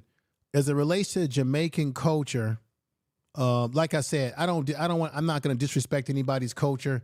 Jamaicans have their toast music. They have their culture. Africans have their culture within the different countries. Puerto Ricans have their traditions, their music, their culture. I would never try to disrespect that or try to claim it as mine. But let me just give you a little tidbit. If you do some research, when you look at Bob Marley, before Bob Marley had locks, and don't use the word dreadlocks because dreadlocks is a negative word that was used in history when you had Europeans coming over here trying to conquer, and they called Jamaican people dreads in a negative term when they wore the locks. So that's why you should never use the term dreadlocks. You should use the term locks because dread is leading to a history of European negativity towards them. But remember, Bob Marley was a part of a doo-wop group. The Wailers, they were doing doo-wop first because they were influenced by what? Motown. Just like the English and the Europeans were influenced by Motown, which is how you get your Beatles and your Rolling Stones and all those sort of groups, right? Your Mick Jaggers and all of them. They were in love with black music. Well, Bob Marley, if you go online and do a Google search, you will see him in an outfit with a suit, shoes, his hair slick cut down, and they're posing posing just like you see those groups in Motown when the brothers would have the suits on and they would look all matched up. Originally, Bob Marley was influenced by Motown music and was trying to do that type of music, and that he was trying to go in that direction. But of course, the rest is history. He made the right decision by pioneering Jamaican music and doing what he eventually did, which was more successful for him. Go and do a Google search. Damn it, I wish I could pull up my picture to show you exactly what I'm talking about, but it would take too much time for me to dig through my files. So let's get back to Lord Jamar. I'm giving y'all a full comprehensive program tonight. That's what you're going to get over here. So put those sevens in the chat room if you're appreciating a little aspect of what I'm also putting out there. And maybe a lot of you out there already knew that history anyway, okay? Tell the truth. Let's get back to Lord Jamar. Graffiti almost graduated to something more than just ugly writing on the wall. It became beauty. Yeah, he was doing R&B. That's and right. The Bob art Marley. that it became reflected hip hop culture. Okay, you'd see characters with shell toe Adidas and fucking belt buckles and shit like that. And just to get fucking Kango hats and shit like that. And when you see that, That's what made it, just the way they were standing and all of that type of Cassius shit. Clay. Like, that's what made it hip hop. Like, and then the way people started freaking the letters and all of that, that's what made it hip hop. But then the colors and the technicality of being able to draw and all of that type of shit. See, I was a tagger back in the days. Are you all, everybody in the chat room, I have to ask you this fundamental question. Are you really taking in what Lord Jamar is saying here? He's giving you the breakdown of the dance, the break dancing, the colors that people were wearing. Are you really taking it in? My man Daff D, he was a fucking bomber type of dude. You understand what I'm saying? So that being said, I don't even know who the fuck. And so people now try to steer you off these other roads with the dancing shit and the graffiti and shit like that. Listen, I had the two first Puerto Rican MCs in the game. What's on going my on, show Bloodsport? a couple Bloodsport of 1. years ago. I put the fucking post up Marie, today of Prince. how you doing? Marie, how you doing? Lord, not stupid. He knows he want to be on the right side of history. Yes, he wants to be on the right side of history, sister. Yes, he wants to be on the right side of history. That's a good message that you put in there. Yes, be on the right side of history, brother. Not the wrong side. Like KRS-1 is completely on the wrong side because he's getting paid by the corporations to spill these lies that he's been spilling. Whipple Whip, shout out to you, my brother.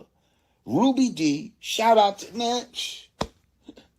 They're Puerto Rican. They're the first Puerto Ricans who said that they didn't get there till about 76, 77. Okay. DeMarco, if I'm saying the name right, sir, says, yeah, I'm taking it in. And as a New York native, I can tell you Latinos and immigrant contribute. Yes, FBA started. I'm from New York, I ran the streets. Oh, everything that you just said, sir, is correct. They contribute. And I'm not here, or even Lord Jamar or any of us are saying that they didn't contribute. But we're talking about the beginning of the creation. And I'm going to say it again for everybody.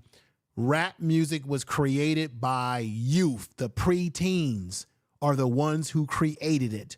And then the older adults basically stole what they were doing and figured out a way to make a little bread off of it and get a little shine off of it. Let me continue. Now, if we're saying hip hop started in 73, and some people will say, oh, well, hip hop didn't have a name till a certain, who gives a fuck when it had a name? You didn't have a name till you came out your mother's pussy. You still was alive. Okay? None of us had a name for 9 months. That doesn't mean we didn't exist. Damn. That means you didn't come out your mother's pussy to be fucking named. Oh, my God. You still had arms, legs, you were breathing, you had a fucking a system, a heart, a fucking brain, all this other shit. What are you talking about? Life happens at fucking the inception, at conception. That's when life starts. Okay? Wow. He's putting it down, y'all. My name is Ruby. That's right, Born Infinity. My name is Ruby D, and I'm a Puerto Rican. You might think I'm black by the way that I'm speaking. Smith says, I'm learning our history every day. That's fantastic. Continue to do so. I think Nilly, if you're familiar with brother Nilly Fuller Jr., Nilly Fuller Jr., Nilly Fuller always said when he was interviewed that I'm always learning. He's the one that came up with the codes, talked about white supremacy, how it works, the actions, how it impacts us. And he always says when he's being interviewed, when he's asked how he's doing, he always says, I'm always learning. This is a man that's in his late 70s. So therefore, if a man of that age can say he's always learning, that means that all of us in the chat room, including myself, no matter how old we are, we're always should be trying to learn. But make sure you're not listening to agents like KRS-1, who, by the way, was a great recording artist, but now that he's taken on the talk show, the talk speakers role, he's putting out wrong information, and that has to be called out. And that's why my man Lord Jamar is going in.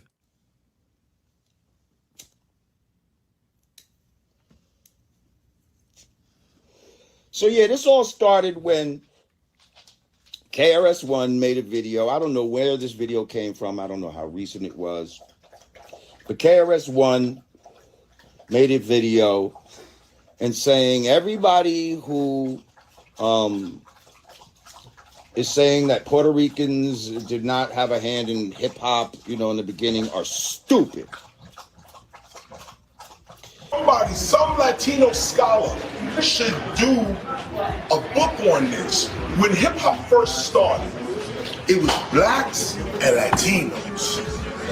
At the beginning, when it started, as a matter of fact, it was that energy. We was all.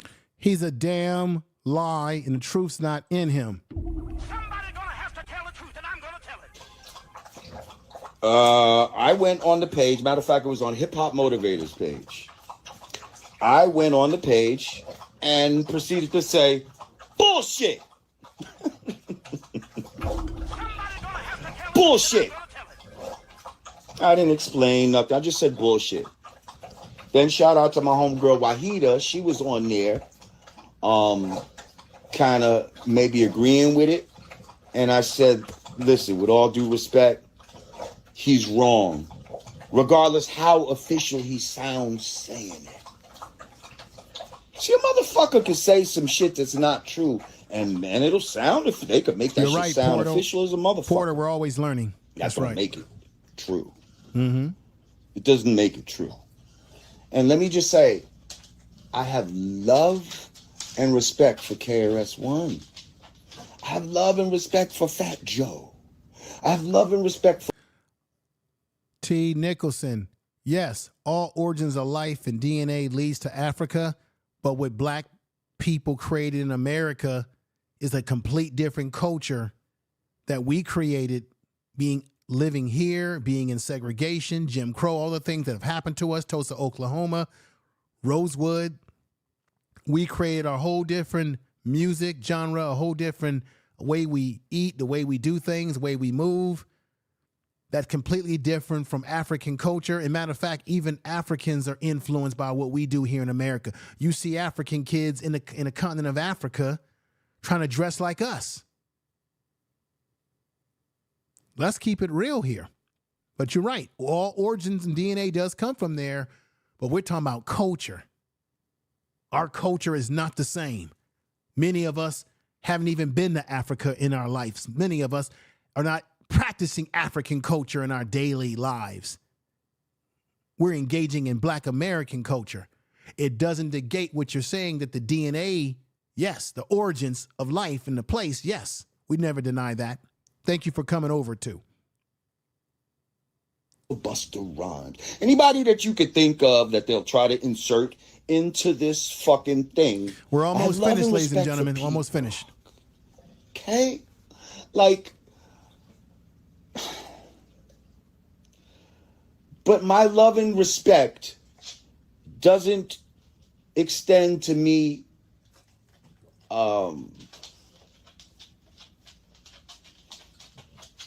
shutting my mouth for comfortability. I've never been that guy.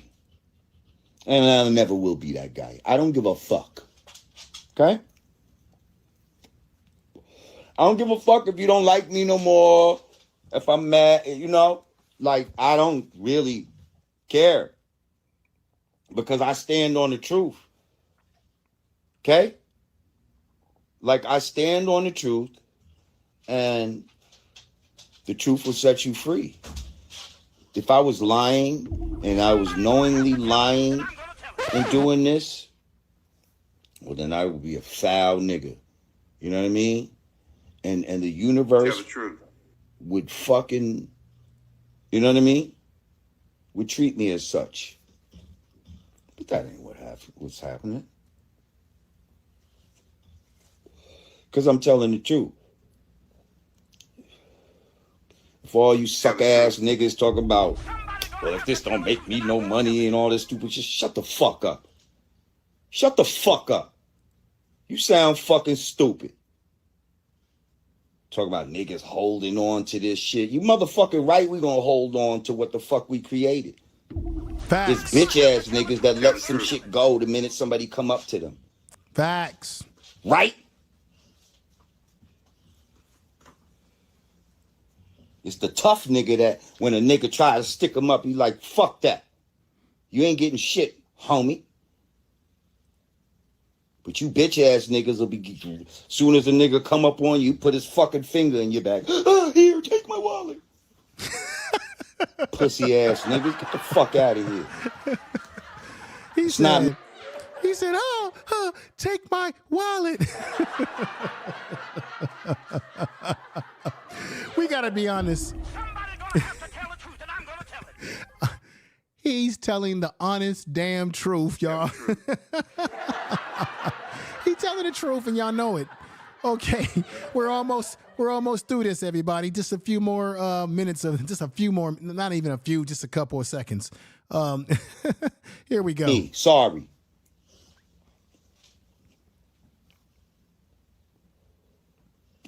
And shut up with this white corporation. Oh, white corporations own hip hop now. Listen, that's neither here nor there. We're not talking about what white corporations own now. We're speaking specifically on the inception and creation of hip hop. We could talk about where the fuck it went later. Okay? The fact that white people own hip hop now has nothing to do with this conversation. So please shut the fuck up when stop bringing that shit up, because you sound fucking stupid. Ladies and gentlemen, do you think Lord Jamar is correct in what he's saying? I know people always ask that question about, well, white people have taken the music over the corporations and what have you. But is he making a valid point? Do you disagree with what he's saying in this aspect of what he's been saying tonight? Give your thoughts in the chat room, or you can put it in the comment section.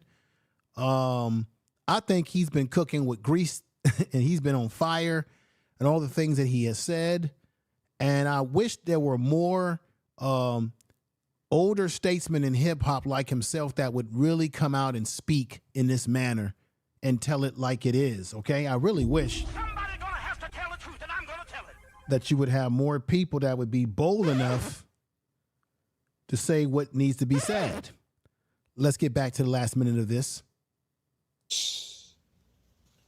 Bronxdale Projects, Disco King Mario is the nucleus of it all. And King Mario is not Puerto Rican. Shout out to Tariq Nasheed, microphone check. Now, I was in that movie. Now, first of all, I hope people, see, I feel like a lot of people has a dislike for Tariq Nasheed. Certain people have a dislike for Tariq Nasheed. And so they're not even listening to what he's saying in regards to him telling the truth about this subject.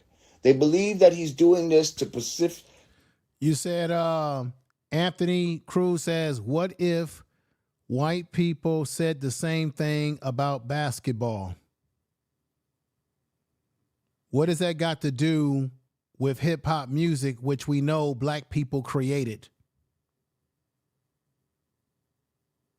Now, we know that I played basketball growing up, sir. We know that basketball, as far as what we think we know, was created by a white dude named Naismith, who wasn't even American. I believe he was from Canada. We know in New York, Jewish people dominated in playing a lot of basketball back in the days. Remember, there was segregation, sir. where black people weren't allowed to play in some of these professional or even play for these colleges. Segregation was the rule of the day. But even Jewish people had to ghettoize themselves, which is why they have colleges like Temple. It was Jewish people that created Temple. Remember, Jewish people loved to play basketball. They were heavily involved. Bob Cousy, I believe, is Jewish when he played with the Boston Celtics, right? So black people, as we got pushed into the urban environment where a lot of Jewish people and other immigrants lived, and as they moved out, as we moved in to certain neighborhoods, or as our numbers begin to, well, let me just say this, as our numbers begin to increase, because we were already always there, and as they got more upper mobility and they moved out of the neighborhood, black kids start to gravitate towards basketball. Prior to basketball, black people were highly participating in baseball, sir. Baseball was the sport that we were heavily involved in. Baseball. How many of y'all know that Jim Brown was actually a better lacrosse player than he was a football player? He was an All-American, and he's in the Hall of Fame of lacrosse. He played lacrosse at Syracuse. How many of y'all know that lacrosse is a Native American game created by Native Americans? And Jim Brown dominated lacrosse. He's the greatest lacrosse, one of the greatest lacrosse players in the history in this country. But we know Jim Brown mostly as a football player. Just a footnote. Just a footnote. But I wouldn't compare this situation to music, because black people are not going around saying that we're the creators of basketball. You've had nobody. We have innovated basketball. We took basketball to another level like no other group. We didn't create it. It was created by a dude named Naismith. But then we know by historical history that there's a lot of things that black people have invented that was stolen from us by white society because they could get the patents when we couldn't get the patents on stuff. Okay? Tell the truth. Somebody gonna have to tell the truth, and I'm gonna tell it. But let's say Naismith is the sole creator of basketball. You don't hear anybody that plays basketball in a black community or the NBA players saying, hey, we're the creators of basketball. No. Nobody is saying that. But are we the best basketball player? You damn Skippy. Somebody gonna have to tell the truth, and I'm gonna tell it. Let's get back to Lord Jamar. To specifically cause divisiveness and to make money and all of that case may be. Now, at the end of the day, I don't know what's in somebody's head. I don't believe that's his reason for doing it. Sure, he wants to make money. All right, y'all. Let's get ready to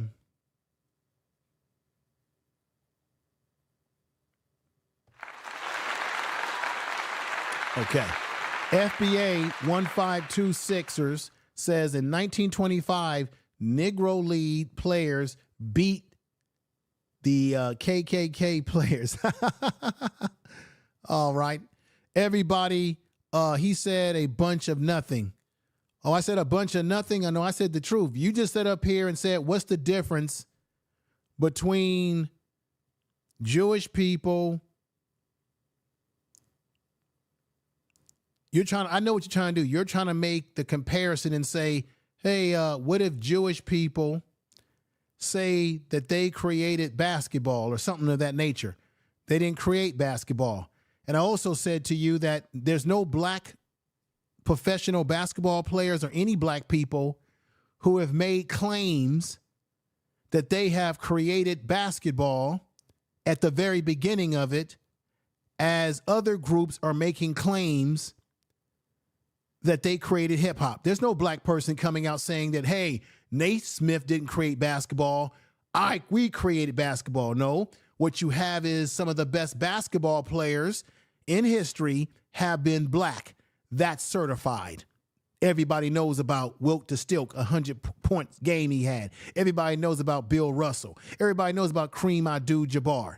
So nobody has said that oh, black people are making a claim that they created basketball. So your comparison that you're trying to give me makes no sense, because black people have never made that claim when it comes to basketball, other than saying that we're the best basketball players. Other groups are making claims, and people like KRS-One is lying and saying that Puerto Ricans were at the very beginning of creating rap music, when they weren't the ones that created it. They contribute, they were involved, but they weren't the architects of the music. So that's why your argument or your point with me makes no sense, because there's nobody black in the NBA, in college, or retired making a claim that black people are the ones who invented basketball. So your statement is goofy, okay? Somebody gonna have to tell the truth, and I'm gonna tell it. And laughable.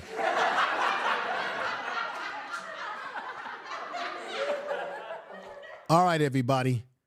I want to thank you, everybody for coming over tonight. Share the video on your social media, all of your social media. Push this through. Thank you.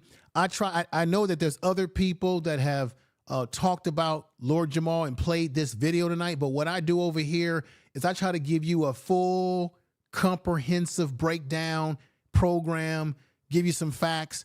I appreciate you all coming over and showing me love again on this channel. This is Info Media Reacts. We're going to do it again. We're going to keep pushing this channel. I went dormant on this channel for a while because I do a lot of work on my other channel, the Information Man Show, which I go live on the Information Man Show on Sundays. I'm known as Information Man on the YouTube streets.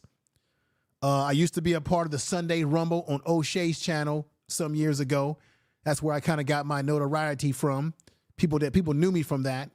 And this channel right here, you're going to see some older videos on this channel, but because I'm revamping the channel, it's a reaction channel now. I'll be reacting to videos, social media videos, news, politics, sports, anything that's happening on this channel.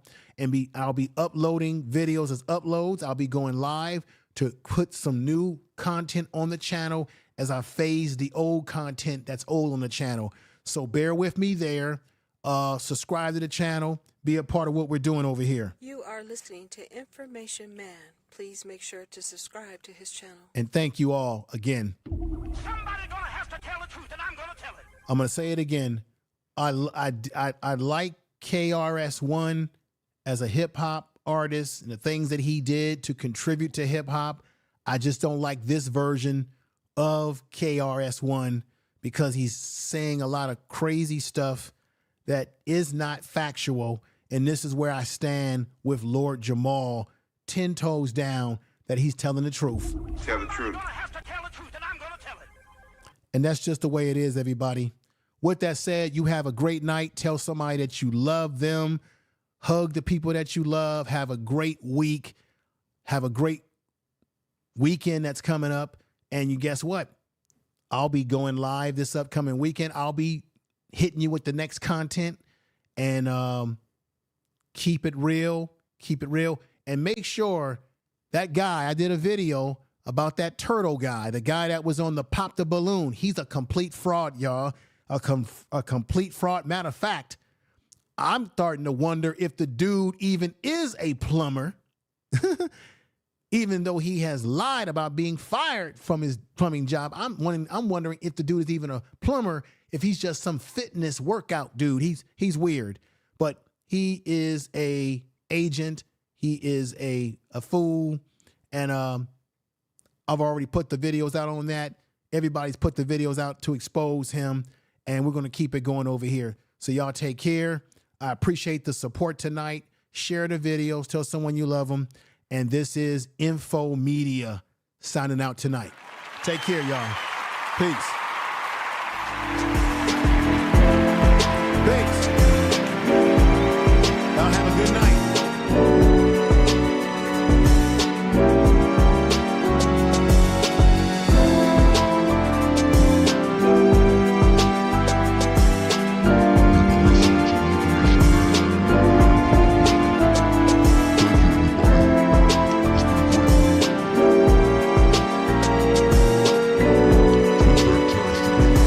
Fantastic.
listening to Information Manspeaks. Tell the truth. Tell the truth.